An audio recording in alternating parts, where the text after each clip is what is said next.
All right, it was wonderful weekend of football, and the season is upon us. It's here already. Some leagues have resumed, and we had so many cup games in different countries this past weekend. I mean, Nigerian players are not left out. I don't know. Did you see that Aribo's goal?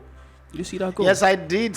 Ah, man, that was a beautiful, like, Messi. That's the kind of thing you see Messi do, cha, cha, cha, cha, cha, cha, cha, cha, cha, and it's in the net. People shouldn't expect it to happen all the time. Yeah. But I think that he's got the freedom in that team to play just the way he was playing at Glasgow Rangers. He's not been inhibited with the way he's played in Super Eagles, where he's expected to play as a defensive player. So he's more of an expressionist kind of player, like you have a Bernardo Silva and Kevin De Bruyne on the same team, right? So he's got that freedom to express himself for the good and advantage of the team. Let's just hope. My prayer for him, because Aribo is one player that I really do believe in a lot. Yeah. And we've had this conversation for a very long time, and I keep insisting that this guy is way better than people think he is. And this is his best chance to show it, because let's face it, most Nigerians didn't watch him play for Rangers. Most Nigerians also didn't watch him play in the Europa Cup, okay? Because it's not really available to them. But I think a lot of Nigerians will get to see him now in the Premier League. This is the time for him. Not like I don't want to put the pressure of say this is the time for him to prove a point. I mean, he won the Scottish League unbeaten. He took his team, played pivotal role for his team going all the way to the finals of the UEFA Europa Cup. I don't think he's got a point to prove in that state.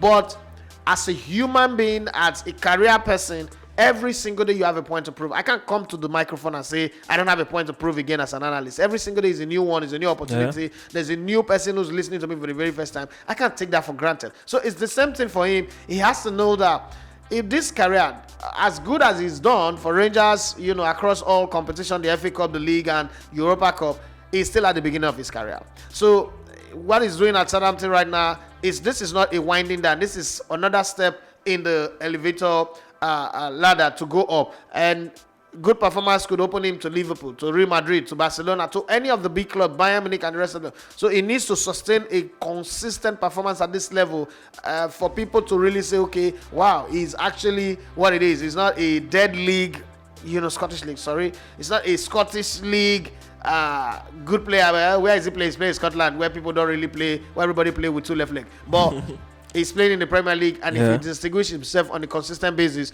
just like every other signing, Gabriel Jesus have a point to prove that he can be a centre forward. He can score a lot of goals. We just pray that I've not scored all of them all in the preseason. What's it called? Richarlison for Everton. All the players that Spurs have signed, the players that Man City have brought in, Erling Haaland, the ones that Liverpool, every player have a point to prove. There is no such thing as I have arrived in football. Until you retire, even on your last game, you have a point to prove, because you start by playing as a player who want to be, okay, and then you go into making a mark, and then you continue from there to building a legacy, and that legacy is what you will work on. Cristiano Ronaldo and Messi still have a point to prove now. They still have a point to prove. People still judge them, still boo them, still complain about them. Who is Joe Aribo? But for that goal, salute. Hello guys, I'm Dr. Jamal. I'm from Ethiopia. You're watching Legbete TV Radio. Please subscribe. Hello, my name is Dr. Nigam. I am from Pakistan, and you are watching LBT TV Radio. Please subscribe. Hi, my name is Abdullah Wali. I'm from Pakistan, the number one country in the world in cricket. You're watching Legbete Sports TV Radio. Please subscribe. It was one of the pick of the bunch from this weekend. I mean, FIFA had to put out a tweet of that goal. Take a bow at Joe Aribo. It was a wonderful goal to see, that was his first game at St. Mary's. I'm looking forward to seeing how he's going to develop at Southampton. But there's before this game, on his social media, he put out a video. His road to the Premier League. I mean, for these guys, it's always a dream to play in the Premier League, and he was talking about how his first call up to the Super Eagles national team, when he was presented with the number 10 jersey. 10, he didn't touch it. He didn't touch it. He was shocked that he wasn't sure it was his jersey and all that. I mean, we know number 10s, how the history of those numbers and as well. Does this numbers really affect players? Jersey number. At Southampton, he's been given the number 7 jersey, previously worn by Shane Long, and of course the legend Letizia also wore the number 7 jersey. So does it really? What's it with jersey numbers? Is it just come play your game? So with football, so there's your favorite number, and then there is the history of the club and that number. Yeah. So if the club have a history of a number that like the Manchester United number 7 or the Arsenal number 14.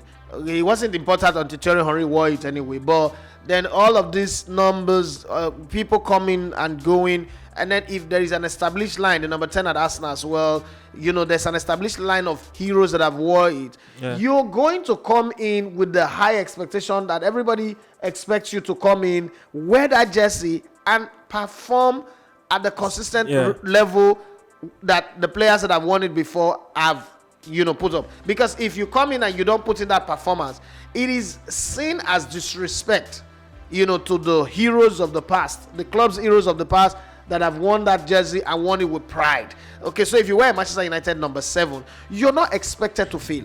You're not expected to have a bad season. You can have maybe 1, 2, 3, 4 bad games, but you cannot afford to have a bad season, because having a bad season is a slap on the face of the guys that have won that jersey. It seems like when they say what's it called, Star Wars, there's this thing that they say, the Jedi, may the forces go with you. So when you wear a number 7 at Manchester United, you are expected that the forces will go with you. You wear number 10 at Juventus or AC Milan, or number 9 at AC Milan, you are expected that the forces will go with you. So there are some of these things that you look at, but then it's up to you.